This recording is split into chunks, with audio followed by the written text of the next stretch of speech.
Hello everybody. Next up we face Wolverhampton Wanderers. Kick-off on Sundays at 2 p.m. with Sky having the broadcast rights. Now, saints be praised, there's no engineering work on Greater Anglia this weekend. Presumably they missed this one when consulting their fixture list. C2C do have some stuff going on around Upminster, but on the ill wind front, all Fenchurch Street services are being routed through Stratford, which will save you a change of train, probably. So, Wolves then. Well, the first thing they did this season was sack their manager, whose name I could never pronounce properly, and now I don't have to. So I won't. They brought in former Hammer Gary O'Neill to take over the reins.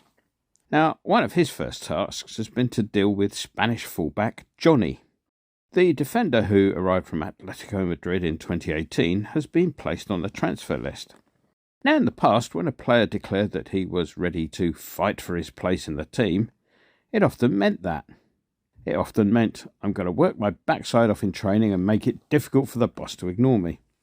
However, the disparity in salaries between the more financially better off European leagues and elsewhere now often means that this statement translates more accurately as, I'll carry on picking up my salary here for as long as possible.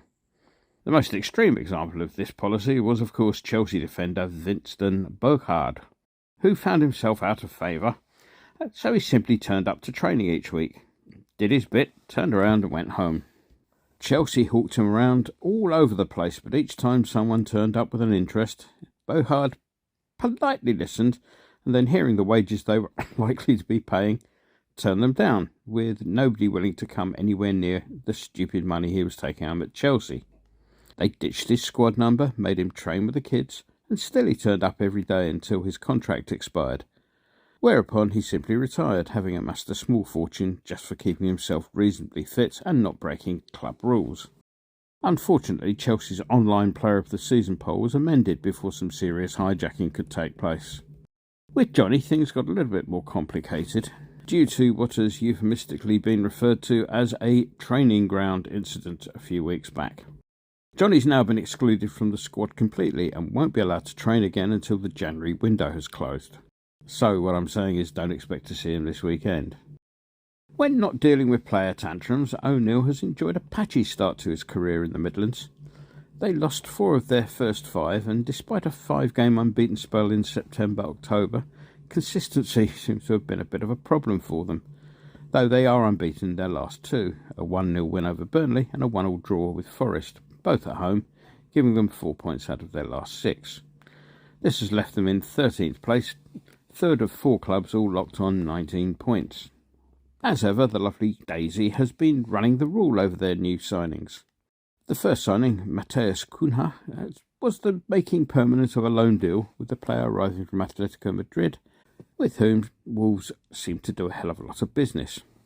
Although Cunha is Brazilian, his whole career has been spent in Europe, with him coming over at the age of 18 to join Swiss outfit Sion. His total fee appears to have been something in the region of €50 million, and he's netted 5 in 16 in the league so far. Another loan-to-permanent deal was the one that brought Boubacar Traoré in from Metz. He joined on loan in summer 22, with his deal containing certain, presumably appearance-based clauses that would trigger an automatic transfer once met. It was announced back in February that these clauses had been triggered, and he stayed on with £9.5 million going the other way. Goalkeeping cover arrived in the form of former Millwall backup keeper Tom King. He arrived on a free following a career bouncing around all the lower levels. He made a few Wales squads a while back, but has never been capped. His most interesting fact is that back in 2021, he broke the world record for the longest goal, his 105-yard effort beating a record previously held by Asmir Begovic. We thought about checking to see if this record was still current, but not for very long. They said hello to a familiar face in the form of Irish international right-back Matt Doherty, who arrived on a free after a not particularly successful 6 months at Atletico Madrid, that team again, where he made just the 2 league appearances. Prior to that, he'd had his contract at Spurs cancelled by mutual consent as he found himself out of favour, the cancellation enabling him to head off to Spain for a few months.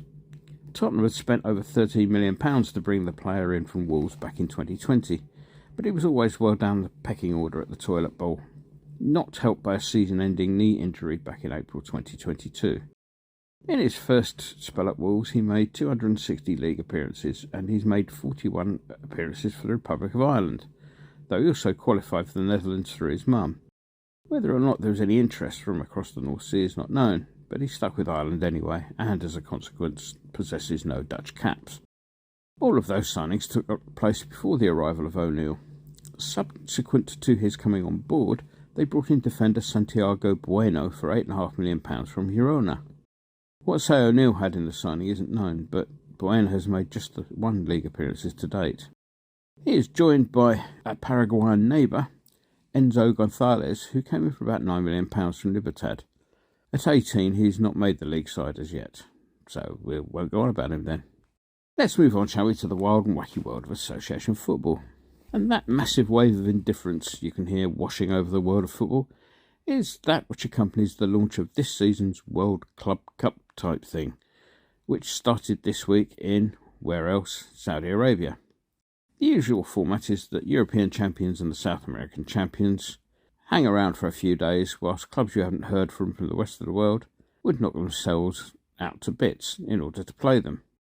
Eventually, Europe's champions and those of South America play each other in the final, having dispatched what remains of the remaining few clubs. Nobody's particularly interested in what is largely an inconvenience. Ideally, it'd be scrapped as the irrelevance that it is. So, what are FIFA doing? Yeah, of course, they're expanding the tournament from 2025, whereupon it will involve 32 teams, due to happen over June-July 2025 in the States. And such is the poor quality of the event, Chelsea have actually pre-qualified for it. Yes, that Chelsea. That's the team that's been stinking the place out somewhere below us in the Premier League. Mind you, that's nothing compared to the major dog's dinner they're making out of the European trophies next season.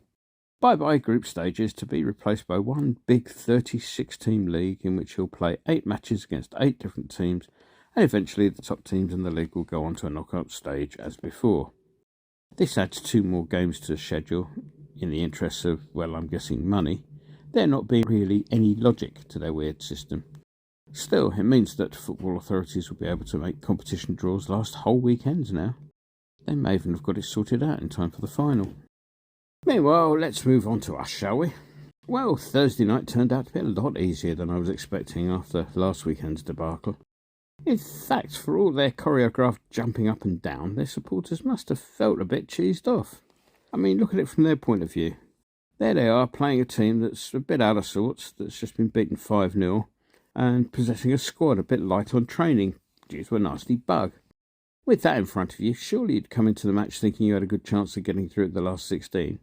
However, we looked a lot better than we have of late, right from the start, and the 2-0 lead was the least we deserved at the interval. We sat back a bit more in the second half, but even then didn't really lay a glove on us, and one suspects that they'd accepted their lot well before the final whistle.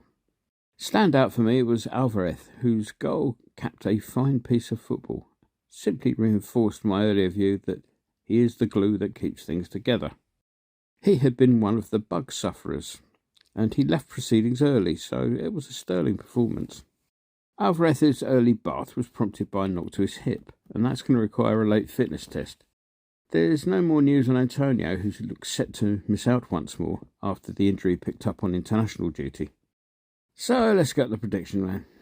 Well, the midweek victory has perked me up a little bit, and their inconsistency should be encouraging. So the £2.50 I was going to charge the football authorities in order to come up with an even more stupid way of determining European trophies will instead be going on us to win. Please, Mr. Wisdom, make it 3-1. Enjoy the game.